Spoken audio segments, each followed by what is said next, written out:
Hi, my name is Maddie, and this is another YouTube video. Today I'm going to be talking about passion and perfection in love. There's a lot of things you could talk about with love, but this is just what's been on my mind lately. I'll start with perfection, actually. Something that made me think about this and kind of just inspired me getting up and making a video today was a comment in an Instagram comment section. It was someone's beautiful story about accidentally confessing to their best friend, and though it wasn't reciprocated, they still enjoyed each other's presence and company and enjoyed their night the same way that they would. It didn't affect a thing. And she said two things. She said something along the lines of to be loved so much by a person that that confession didn't change anything was a beautiful thing. She also said, love is love, no matter where it's headed. I had to think about that. More often than not, we think, I can't confess my feelings, I can't talk about my feelings, I can't feel my feelings towards someone unless they're reciprocated, unless there's a chance. And I think that takes away from the experience of being in love. Being in love doesn't start when it's reciprocated, and being in love isn't beautiful once it's reciprocated. I think the capability to be in love with someone, if you are someone who experiences romantic feelings, is beautiful in and of itself. And where we get into perfection is I think the idea of perfection and success is pushed on us so much that it translates into our emotional experiences. There's no one way to like someone, and there's no one way to be interested in someone as a friend, as a partner, whatever. There's not a right way to do it, and I think we act like there is, and we act like it's only worthwhile if it's successful, meaning reciprocated. And that causes a lot of anxiety, that causes a lot of distress in people, it causes a lot of sadness and shame and guilt and all these bad feelings when we should be able to enjoy the feeling of being in love. Now, there's a difference between it consuming your life. I've done some research on limerence. It was really a neat thing to learn about because limerence is a type of love, but it's different than true love. Limerence is all-consuming. It's obsessive. It needs reciprocation. True love just exists.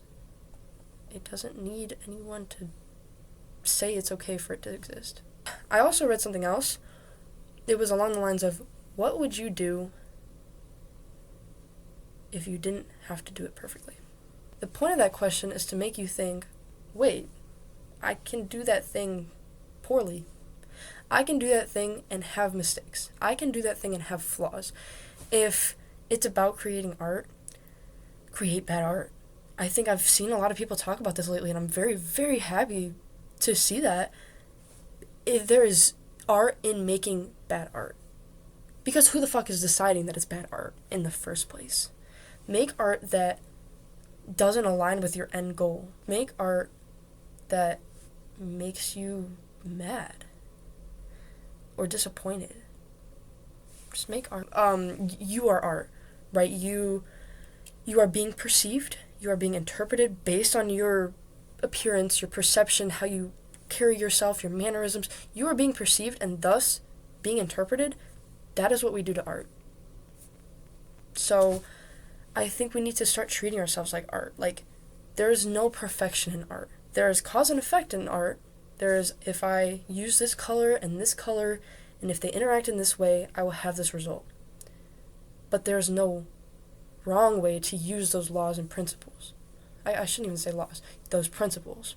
I think people chew themselves up to make themselves more digestible, but to be more admirable, to be loved. But it's very hard to love someone that truly doesn't love themselves, that can't sit with themselves and be okay with it. And that's something I'm working on. And that's why I'm so uninterested in love right now. I mean, not even uninterested in love, but uninterested in relationships. Because this leads into passion. I need to find myself. How am I going to be in a relationship as a person that I don't even know? So, going into passion, I wrote something at work earlier. I'll read it. I said, the path to passion is the same as that to happiness. They are equivalent states of mind. Pause. By this, I mean, I was researching about limerence, and the one way to break out of limerence is to find your passion, and the one way to find your passion is to chase happiness. Your passion is your purpose. Your passion will make you happy. Happiness will lead to your purpose. Okay, back to what I wrote. You cannot find passion through stagnation. You must achieve. You cannot act, you must be. Be what you wish to attract without worrying about the attracting. It will come. Passion must be the priority. Passion must be found in all corners of life before it is found in another human. You need to know the type of person that you are, and you need to find your purpose before you can align yourself with another person. You need to be comfortable not relying on someone to find yourself. Oftentimes I found that in relationships, I am a completely different version of myself. I just don't like who I am when I look back on it. And I think the trick is to be solid in yourself, in your character, in your morals, your values, how you treat others, what you believe in, what you stand for, what you sit for, what you create, what you consume. To be confident in your character before you can accept another's. Because you don't have a missing piece. You're not going to find a better half or another half. You are whole on your own. Finding a way to be comfortable being whole is the first step you need before you jump on into a relationship. Other types of relationships, like friendships, can be really helpful in that, because friendships don't require you to be still. And neither should relationships. That's how I've felt. I felt as though I can't trust another person to be ever changing, and I had to hold myself back from being ever changing. But if you're not changing, what are you doing? You cannot be stagnant. You cannot be still. You have to be learning and processing and taking in things. As an emotional person, things should affect you. Things should change your mind and how you view things. Maybe not dramatic changes. I was on a trip, and someone told me life is for living, but also for learning. Don't know if it's from something, don't know. That guy made it up on the spot, off the dome. Life is for living, but also for learning. That's what he said. And if you're not learning, you're not changing. And if you're not changing, you're not growing. And if you're not growing, you will be unhappy with whoever you're with whoever you're not with whatever you're doing. If you are not changing, growing, feeling, learning, you will be unhappy. I guess my overarching point is betray perfection, find passion and purpose before trying to find those things in another person, before committing to another person.